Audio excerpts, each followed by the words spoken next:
खाटू श्याम मंदिर भारतीय राज्य राजस्थान के सीकर जिले में सीकर शहर से सिर्फ 43 किलोमीटर दूर खाटू गांव में एक हिंदू मंदिर है। यह देवता कृष्ण और बर्बरीक की पूजा करने के लिए एक तीर्थ स्थल है, जिन्हें अक्सर कुलदेवता के रूप में पूजा जाता है। भक्तों का मानना है कि मंदिर में बर्बरीक का असली सिर है, जो एक महान योद्धा थे, जिन्होंने कुरुक्षेत्र युद्ध के दौरान श्री कृष्ण के कहने पर अपना सिर काटकर उन्हें गुरु दक्षिणा के रूप में अर्पित कर दिया था और बाद में श्री कृष्ण ने उन्हें श्याम नाम से पूजित होने का आशीर्वाद दिया। हिंदू धर्म के अनुसार खाटू श्याम जी ने द्वापर युग में श्री कृष्ण से वरदान प्राप्त किया था कि वे कलयुग में उनके नाम श्याम से पूजे जाएंगे। बर्बरीक जी का शीश खाटू नगर वर्तमान राजस्थान राज्य के सीकर जिला में इसलिए उन्हें खाटू श्याम बाबा कहा जाता है। कथा के अनुसार एक गाय उस स्थान पर आकर रोज अपने स्तनों से दुग्ध की धारा स्वतः ही बहा रही थी। बाद में खुदाई के बाद वह शीश प्रकट हुआ, जिसे कुछ दिनों के लिए एक ब्राह्मण को सुपुर्द कर दिया गया। एक बार खाटू नगर के राजा को स्वप्न में मंदिर निर्माण के लिए और वह शीश मंदिर में सुशोभित करने के लिए प्रेरित किया गया। तदंतर उस स्थान पर मंदिर का निर्माण किया गया और कार्तिक माह की एकादशी को शीश मंदिर में सुशोभित किया गया, जिसे बाबा श्याम के जन्मदिन के रूप में मनाया जाता है। मूल मंदिर 1027 में रूप सिंह चौहान और उनकी पत्नी नर्मदा कंवर द्वारा बनाया गया था। हेलो दोस्तों, खाटू श्याम को अन्य 11 नाम से भी जाना जाता है। बर्बरीक। खाटू श्याम का पहला नाम बारबीक था, जो कि उनकी माता और पिता द्वारा दिया गया था। बारिक की माता का नाम अहिलवती और पिता का नाम घटोत्कच था। घटोत्कच अधिक शक्तिशाली गदाधारी भीम के पुत्र थे और माता मौरवी नागकन्या की पुत्री थी। मोरवी नंदन। बोरीक माता मोरवी के बेटे हैं, इसलिए मोरवी नंदा भी कहा जाता है और खाटू श्याम मंदिर के दौरान मोरवी नंदा के जयकारे भी खूब मिलते हैं। 3 बाणधारी।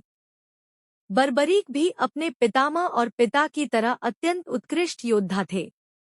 बोरीक ने भगवान श्री कृष्ण की प्रेरणा से मां दुर्गा की तपस्या की और मां दुर्गा से 3 अनोखे शक्तिशाली बाण प्राप्त किए। इन बाणों की शक्ति से वे संपूर्ण ब्रह्मांड को वश में कर सकते थे, इसलिए उन्हें त्रिशूली भी कहा जाता है। उनकी धनुर्धारी के रूप में यह विशाल ब्रह्मांड न था, न है और न कभी होगा। इस अनोखी योद्धा की कहानी ने हमें अनोखी शक्ति और साहस का संदेश दिया। इस अनोखी योद्धा की कहानी ने हमें अनोखी शक्ति और साहस का संदेश दिया। शीश के दानी।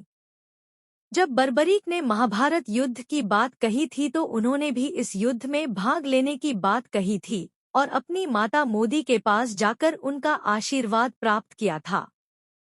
उनकी माता मोरवी ने उनसे प्रार्थना की कि वे इस युद्ध में अपने पक्ष का साथ दें। भगवान श्री कृष्ण ने इसे स्वीकार किया, क्योंकि उनसे पहले ही ज्ञात हो गया था कि इस युद्ध में कौरवों की हार निश्चित है।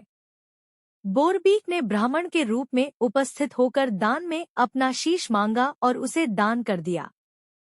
इस कारण उन्हें वश माना जाता है और उन्हें शीशे का दानी भी कहा जाता है। इस युद्ध के इतिहास में यह घटना विशेष महत्व रखती है। लक्षदातार लकड़तार। भगवान श्याम को लक्षदातार के स्थान पर जाना जाता है, क्योंकि श्याम बाबा की महिमा बहुत निराली है। ऐसा माना जाता है कि जिस व्यक्ति पर श्याम बाबा की कृपा है, उस व्यक्ति के हर तरह के भक्त हो जाते हैं और श्याम बाबा की कृपा के कारण उनके लाखों अनुयायी हैं। सामान्य व्यक्ति भी धनवान बनता है। इसी कारण से लगातार श्याम बाबा के नाम से पुकारा जाता है और श्याम जी के आदर्श पश्चिम बंगाल, आसाम, महाराष्ट्र, पंजाब, गुजरात आदि स्थानों से लाखों की संख्या में बस दर्शन के लिए आते हैं। कलयुग के अवतरी या कलयुग के अवतार। महाभारत युद्ध के दौरान भगवान श्री कृष्ण ने उन्हें अपना नाम दिया और साथ ही यह आभूषण भी दिया कि वह आने वाले कलयुग में पूजे जाएंगे। इसलिए उन्हें कलयुग के अवतारी भी कहते हैं और अभी इस दुनिया में कलयुग ही चल रहा है। इस प्रसंग में बाबा श्याम अपने भक्तों के लिए आस्था का सबसे बड़ा केंद्र है। जहां हर दिन लाखों की संख्या में उनके भक्त अपने पास लेकर आते हैं।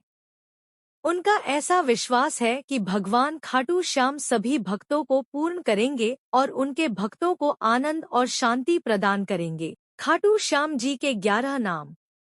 नीले घोड़े की सवारी।